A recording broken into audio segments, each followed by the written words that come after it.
धर्म में तो इतना पर्दा है कि वाल्मीकि जी की रामायण अगर आप पढ़ेंगे तो उसमें यहां तक लिखा है कि रामचंद्र जी की पत्नी सीता का जब हरण हुआ और रावण लेके जब भागा तो हनुमान और लक्ष्मण जब तलाश करने के लिए गए तो सीता जी बड़ी चालाक थी, कहीं चप्पल फेंक गई, कहीं नथुनी फेंक गई, कहीं दुपट्टा फेंक गई, कहीं चप्पल फेंक गई, कहीं कड़ा फेंक गई। हनुमान एक एक चीज, ये चप्पल किसकी है? लक्ष्मण कहते मेरी भाभी की है, सीता की, चलो इसी रास्ते से ले गया। और आगे के दुपट्टा मिला, ये दुपट्टा किसका है? कहा ये दुपट्टा भी मेरी भाभी का है, सीता का। चलो और आगे चलो, इसी रास्ते से लेकर गया।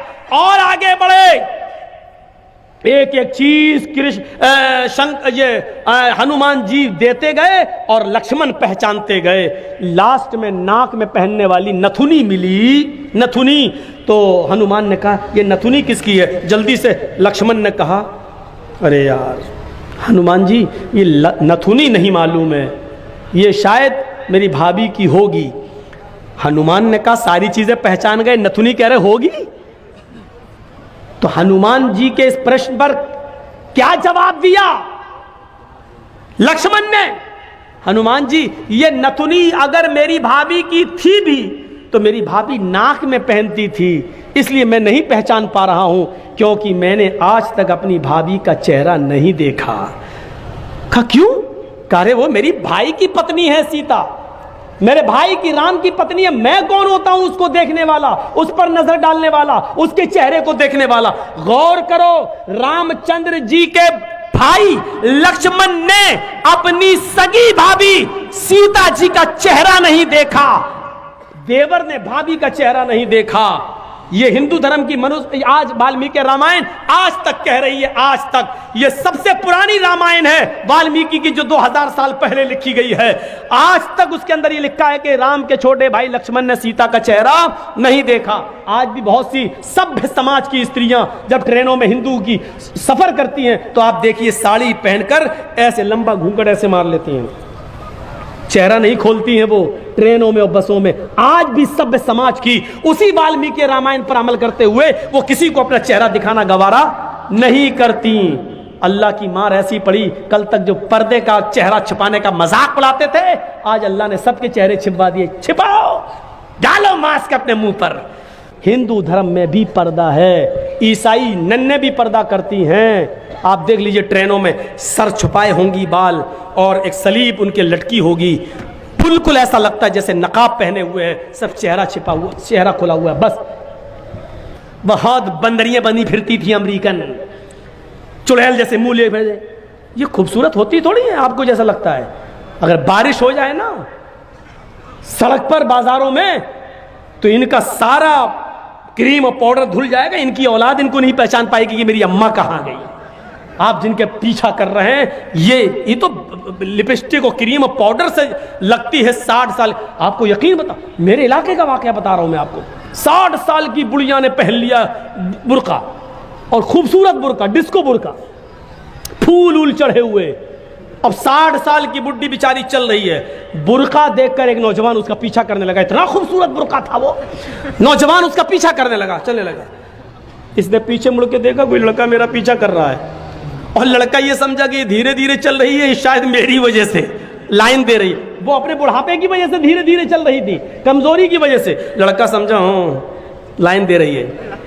थोड़ी देर के बाद जब ये आगे पहुंचा लड़का, और औरत वो बुढ़िया समझ गई कि ये कमीना मेरा पीछा कर रहा है, तो उसने नकाब खोल दिया, खूबसूरत नकाब। बोल बूढ़े लगे, नकाब खोल के कहती बेटा मेरा पीछा क्यों कर रहा है, मैं तो तेरी अम्मा की उम्र की हूँ। कम बखत दो घंटे की मेरी मेहनत बेकार कर दी बुढ़ी ने, हमें क्या मालूम खोदा पहाड़ निकली चुईया। तो लड़के को भी गुस्सा आया, कहने लगा अरे अम्मा हम अपने लिए नहीं अपने अब्बा के लिए ढूंढ रहे थे। सोचा कुछ तो कह दूं इस बुढ़िया को, है? इस उम्र में तू इतना खूबसूरत बुर्का पहन के जा रही है, फूल सजे हुए। लड़का सोचने लगा जब बुर्का इतना खूबसूरत है तो बुर्के वाली कितनी खूबसूरत होगी, लगा उसका पीछा करते हैं। लक्ष्मण ने अपनी भाभी का चेहरा नहीं देखा। हर पढ़िए हदीस, अय अल्लाह के रसूल अराइतल हमवा या रसूल अल्लाह, अय अल्लाह के नबी देवर के बारे में आपका क्या ख्याल है? क्या मैं देवर से पर्दा करूं? एक ही घर में होते हैं, देवर और जेठ का आना जाना रहता है, हमारे अपने रिश्तेदारों का आना जाना रहता है। आय अल्लाह के नबी, क्या मैं देवर से भी पर्दा करूं?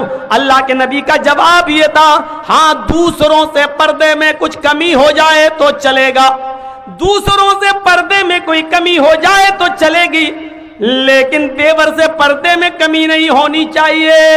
अलहमुल मौत, देवर तो भाभी के लिए मौत है, देवर तो भाभी के लिए मौत है। जिस देवर से सबसे ज्यादा पर्दा है, आज हमारी औरतें, हमारी माँ बहनें देवर से ही सबसे ज्यादा खुली होती हैं, जो मजाक शौहर से भी नहीं करती वो देवर से कर लेती हैं। और एक हम हैं, भाभी को घर पहुंचा दो, अपने छोटे भाई को कह रहे हैं भाभी को घर पहुंचा दो। और ऐसे ही ससुराल में हमारा हाल है, ससुर कह रहा है बेटा अपनी साली को जरा स्कूल छोड़े आओ। मामले दोनों तरफ से गड़बड़ हैं। हमने अपने भाई पर इतना भरोसा कर लिया। सऊदी अरब का वाकया सुने हो ना, जद्दा वाला, एक औरत बेचारी दर्द से कराह रही थी, दर्द से, और जद्दा के टैक्सी ड्राइवर बेचारा, उसको कोई कस्टमर नहीं मिला तो वो रुमाल मुंह पे डाल के लेटा हुआ था। जल्दी से औरत आई उसके पास, देखिए मुझे दर्द ज़े हो रहा है, बच्चे की पैदाइश की तकलीफ, जरा कोई करीब के हॉस्पिटल में लेके चलो, मुझे जल्दी से इलाज के लिए जाना है। ड्राइवर ने देखा, टैक्सी ड्राइवर ने, उसने कहा भाई औरत परेशान है, पेट बड़ा, तो उसने जल्दी से टैक्सी खोली, आओ बहन बैठो, उसने जल्दी से बिठाया और चल दिया। जद्दा के हॉस्पिटल में लेके पहुंचा और उसमें एंट्री होती है, तुम लेके आए हो? हाँ, लिख दिया। अब ये बैठा है कि जल्दी से वो चेकअप करा के आए, तब हमें पैसा दे, जितना हुआ मेरे रियाल। उधर पता चला साहब उसको एडमिट कर लिया गया है, अभी वो 2-3 दिन रहेगी, आप उसके साथ आए हैं? इसने कहा जी। कहा ठीक है, उसको एडमिट कर लिया गया है। और उसने सोचा कि चलो अब हम चलें, 1-2 दिन के बाद आऊँगा, देख लूँगा अगर बच्चा अच्छा पैदा, अभी इतनी जल्दी छुट्टी थोड़ी हो जाएगी, डिलीवरी का मामला है, जब गुजरूंगा तब ले लूँगा पैसा। ऐसा वो चला गया। ये घर में जैसे ही लेटा, इशा के बाद सोया, फजर की नमाज जमात के साथ पढ़ने जाता था और फजर के बाद टैक्सी चलाता था। फजर की नमाज पढ़ के जैसे ही घर आया, इसकी बीवी ब्रेड और आमलेट बना के लाई, टेलीफोन की घंटी बजने लगी इसके घर पर, क्योंकि जब रजिस्टर पे जब इसने औरत को छोड़ा तो अपने घर का मोबाइल फोन और नंबर सब लिख दिया था। फोन फला बोल रहे हो जी? भोपाल के रहने वाले थे ये लोग, टैक्सी चलाते थे 20 साल से सऊदी अरब में, जद्दा में। अच्छा तुम या अपने घर पे आराम कर रहे हो? का क्या हुआ? अरे कल तुम अपनी बीवी को हॉस्पिटल में छोड़ के गए हो ना, बच्चा हुआ है लड़का, आओ और अपनी बीवी को लेके जाओ यहां से। कहता है डॉक्टर दिमाग तुम्हारा ठीक है? बीवी? अच्छा हुआ ये फोन मैंने उठाया, कहीं मेरी बीवी ने उठाया हुआ होता तो कयामत आज ही आ गई होती। कहा आ रहे हो या मैं पुलिस भेजूं तुम्हारे घर? जिस औरत को यहाँ एडमिट कराने आए हो उसने कहा वही मेरा शौहर था जो यहाँ छोड़ के गया है। मैं आ रहा हूं, तेरा सत्यानाश जाए चुड़ैल डाइन। उसने टैक्सी चलाई और धर से चलाता हुआ चला गया। कहने लगा क्या बदतमीजी है? उसने कहा तुम मुझे छोड़ के चले गए, तुम्हें शर्म नहीं आई? मैं कितनी परेशान रही। रोना शुरू कर दिया। औरत के आंसुओं में भी बड़ी ताकत होती है। वो कहने लगा ये क्या बदतमीजी है? डॉक्टर साहब ये मेरी बीवी नहीं है। डॉक्टर साहब नोक झोंक तो सब घरों में हो जाती है, थोड़ी सी लड़ाई हो गई, हमें यहाँ छोड़ के चला गया।